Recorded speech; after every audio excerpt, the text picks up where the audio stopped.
والے بہت ہیں. صرف ایک سادہ سا اشارہ کروں گا خاص طور سے نوجوانوں کے لیے.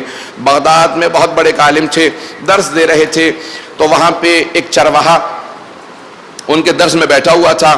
تو وہ پڑھ رہے تھے کہ ہمارے پاس بسم اللہ جیسی آیت موجود ہے, آپ لوگ اگر چاہیں تو بسم اللہ پڑھ کے دریا کو پار کر سکتے ہیں, ڈوبیں گے نہیں. تو اس چرواہے کے پاس بہت سی بکریاں تھیں, بولے بغداد کے اس پار رہا کرتا تھا, سوچتا تھا کہ میں اتنی دور سے آتا ہوں کشتی لے کے, تو آئندہ کشتی کی ضرورت ہی نہیں ہے, بسم اللہ پڑھ کے سفر کر لیا کروں گا.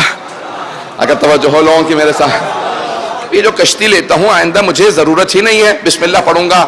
اور ایک مرتبہ دریا کے کنارے کھڑا ہوا, کہا بسم اللہ الرحمن الرحیم, پاؤں رکھا, چلتا ہوا فرات کو پار کر کے بغداد سے فوراً کازمین میں داخل ہو گیا.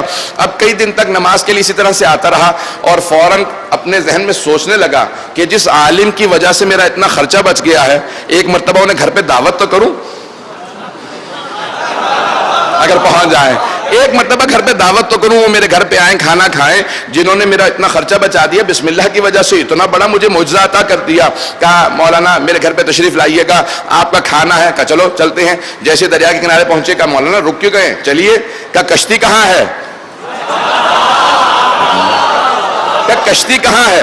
کہا مولانا آپ کو دعوت میں نے اس لیے دی ہے کہ آپ کی بتائی ہوئی بسم اللہ کی وجہ سے میں دریا کو پار کر لیتا ہوں بغیر کشتی کے, ذرا کر کے دکھاؤ. اس نے بسم اللہ پڑھی اور گزر گیا. کہا مولانا اب آپ کی باری. گھبراتے ہوئے, ہاتھ پاؤں کانپتے ہوئے, ان کا بسم اللہ, پاؤں رکھا اور سیدھے اندر.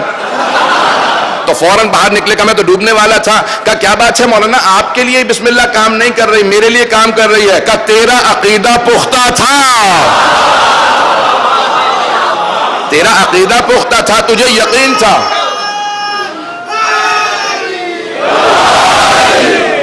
تیرا یقین اتنا پختہ تھا بسم اللہ پہ, تجھے شبہ نہیں تھا, تیرے ذہن میں شک نہیں تھا, تیرے لیے کام آ گئی. میں زیادہ پڑھ گیا ہوں, ذہن میں شبہات آنے لگے ہیں. اتنا نہ پڑھ جائیں کہ قرآن یا حجت پہ شک آنے لگے. کبھی ذہن میں شک نہ آنے دیں. جب شک آتا ہے تو بہت سی چیزیں انسان محروم ہو جاتا ہے.